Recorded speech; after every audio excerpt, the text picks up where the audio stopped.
way to protect your furniture. Before I get started, I publish new content frequently, so be sure to subscribe to my YouTube channel.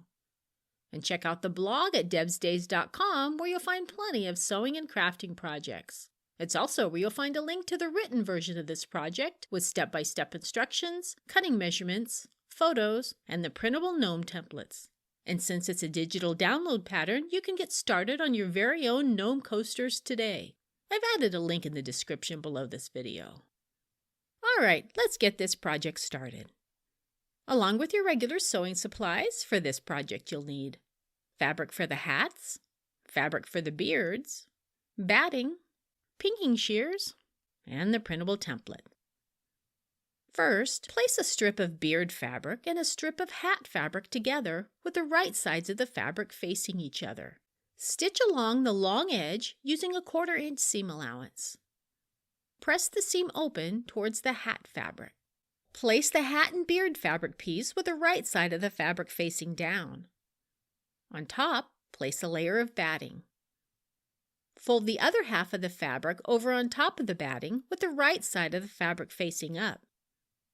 Match up the middle seams on the front and back pieces of the fabric and pin across the seam. Cut out the templates and arrange the gnome templates, making sure the bottom of the hats are aligned with the fabric's middle seam. And pin in place.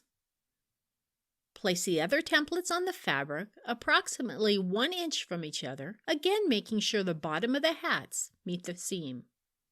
Rough cut around the templates, at least 1/2 inch from the paper's edge. Stitch each gnome by sewing around the outside of the template very close to the edge of the paper. Make sure your needle is in the down position when you're pivoting at the points. For the fabric noses, use the circle template to cut out noses from your fabric scraps. Stitch in place by sewing 1/8 inch to 1/4 inch inside the edge of the circle with a straight stitch. You could also use a zigzag stitch, a blanket stitch, or a satin stitch. Use pinking shears to trim 1/4 inch to 1/2 inch outside the stitching lines. Use extra caution when cutting the inner points of the beards.